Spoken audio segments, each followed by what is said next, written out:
मन पर अधिकार कर लेता है।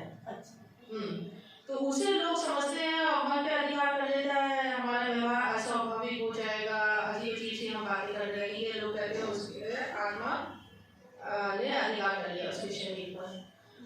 और कई बार क्या होता है, वही दिन हम आ जाते हैं अंधविश्वास पे।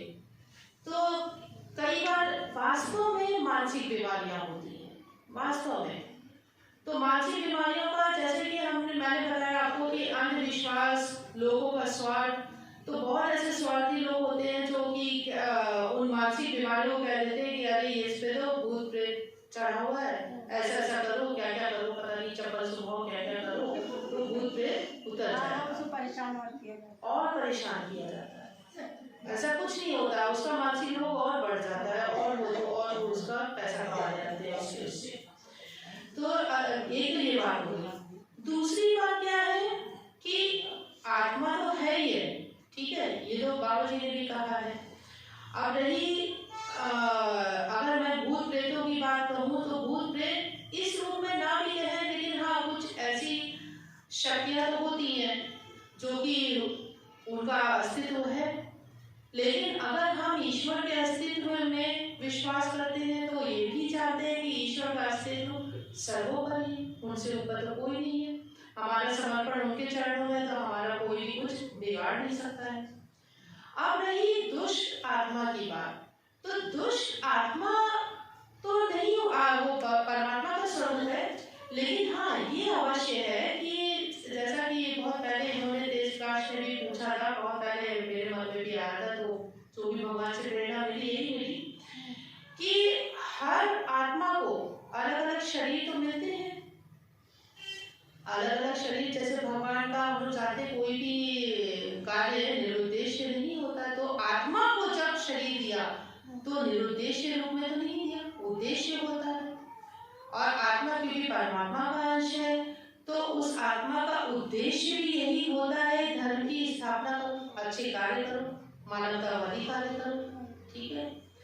लेकिन वो शरीर जो है, वो शरीर जैसे बाबा जी ने कहा, ये किसी के अंदर आत्मा जागृत अंश के रूप में रहती है, कोई सुप्त अवस्था में रहता है, ठीक है।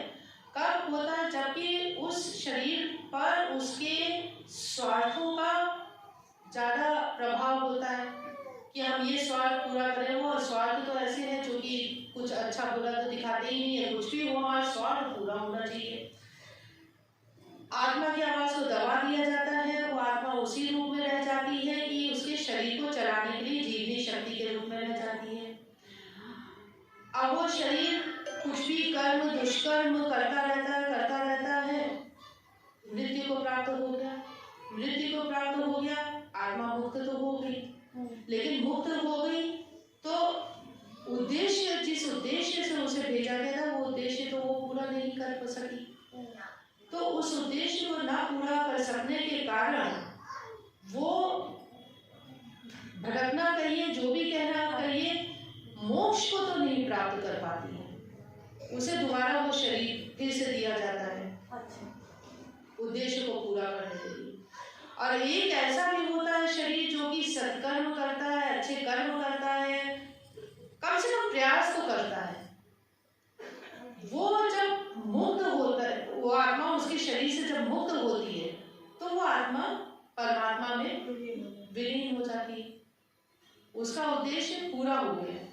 तो इसीलिए अगर आत्मा मतलब हमारे शरीर का अगर उद्देश्य है तो आत्मा का भी उद्देश्य है।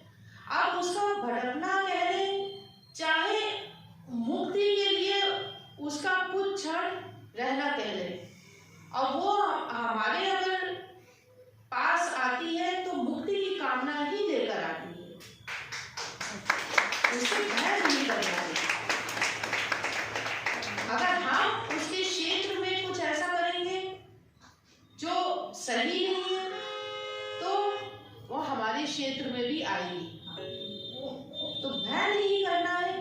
अगर ऐसा कुछ है तो आप समझ लीजिए कि वो स्वयं ही मुक्ति के लिए भटक रही है या अभी अपने समय का प्रतीक्षा कर रही है। तो उसके लिए उसकी मुक्ति के लिए कुछ जो लोग उसके साथ है, उसके संबंधी है, तो वो लोग भी कुछ प्रयास कर सकते हैं, प्रार्थना कर सकते हैं, भक्ति कर सकते हैं। सबसे पहले मैं ये कहूँगी कि सबसे पहले तो जब तक हमारे सामने हमारा शरीर है, हम ईश्वर के उद्देश्य को समझें कि उन्हें हमें ये शरीर दिया ही क्यों है। हम सबको उन्होंने निरुद्देश्य ये शरीर नहीं दिया है, उस उद्देश्य को आप पहचाने। इस क्षण का आप न प्रतीक्षा करें कि मृत्यु होगी तब हमारी आत्मा भटके ना भटके, या उसके लिए कुछ ऐसे वो किए जाए, ऐसे ढंग के कुछ कार्य। तो शरीर रहते अगर आप करेंगे तो आपके इस जन्म में भी आप भगवान को प्राप्त करेंगे, और अगर आपको पुनर्जन्म प्राप्त भी हुआ तो वैसे तो मोक्ष को अगर आप बहुत भगवान के उसमें क्षेत्र में आगे आ गए तो आपकी आत्मा को मोक्ष प्राप्त हो जाएगा। लेकिन पुनः अगर आपके पुनर्जन्म भी प्राप्त हुआ तो अवश्य ही आपको ऐसा जन्म प्राप्त होगा जो कि सुख शांति से, जो ये कहना चाहिए आध्यात्मिक रूप में भरा पूरा होगा। लेकिन हाँ, अगर आपको फिर भी, तो जैसा कि यहाँ सिद्ध शक्तिपीठ सत्य मंदिर में बताया ही जाता है कि आप कोई कर्मकांड ना करके आप पाठ करिए। और जो लोग कहते नहीं है कि इनको खिलाओ उनको खिलाओ, क्या क्या सब खिलाओ, पंडितों को बुलाओ खिलाओ, वो सब नहीं करिए। कुछ अगर आपको लगता है ऐसी कमी रह गई है शरीर रहते हुए, तो आप उस कमी को पूरा करिए। जैसे होता नहीं है, हमारे माता पिता का कोई उद्देश्य या कोई ऐसा चीज रह जाती है तो हम कहते हैं हम पूरा करेंगे उसे। ठीक है, आप पूरा करिए। अगर हमारे जो परम पिता हैं उनका उद्देश्य पूरा होने में कोई कमी रह गई है, आप जाके मानवता के कर्म करिए।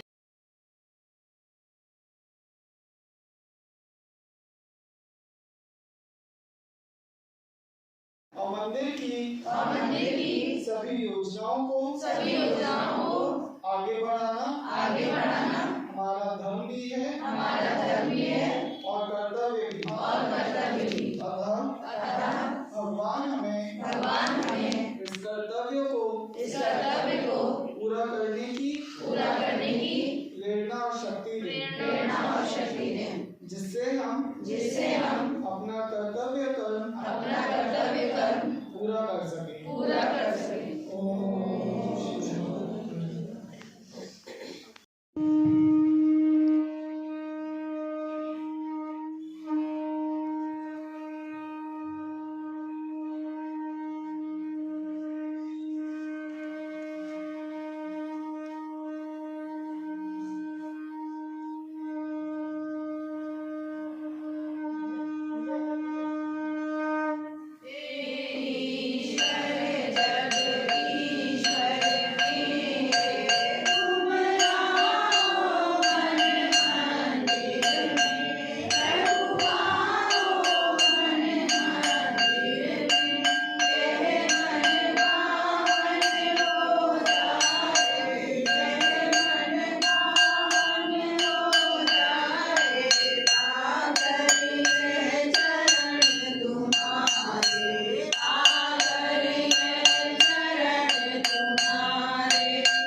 आज इंदिरा नगर स्थित सिद्ध शक्तिपीठ सत्य मंदिर में आध्यात्मिक चर्चा का आयोजन किया गया 22 दिसंबर ओम रूप वार्षिकी के अवसर पर।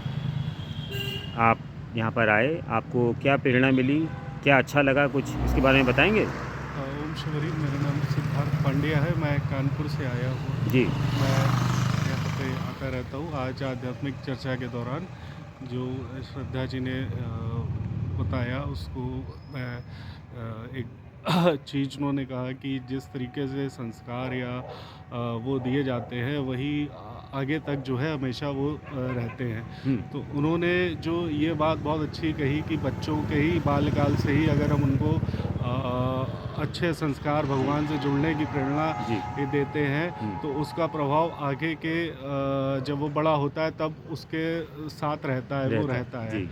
तो ये जो उसमें कोई संकोच या वो नहीं करना चाहिए। हमें बच्चों को शुरुआत से ही ऐसे गुण, ऐसे संस्कार डालने चाहिए जिसका उनका थोड़ा ध्यान आध्यात्म की तरफ हो। और वही जब करेंगे तो आगे चल के जो है वो बच्चा भी जो है अच्छे गुणों और उस वाला होगा। जिस तरीके से जिस चीज़ का स्वभाव पड़ जाता है कि अगर हम मान लीजिए हिंसक हैं या हमने जैसे श्रद्धा जी ने बताया कि ऐसे संस्कार वो हो जाते हैं कि जब हम भूमि पे चलते हैं तो अगर चींटी सामने आ जाती है तो हम बच के चलते हैं, हम जान के उसको वो नहीं कर देते हैं। तो ये चीज़ बहुत दिल को अच्छी लगी मन को। और इस तरीके की कई उदाहरण हैं, प्रेरणाएं हैं जो लेता रहता हूँ और मंथन करता रहता हूँ, अध्ययन करता रहता हूँ। बहुत अच्छा लगता है। ओम चलिए, आपसे बात करके बहुत अच्छा लगा। ओम शिव। ओम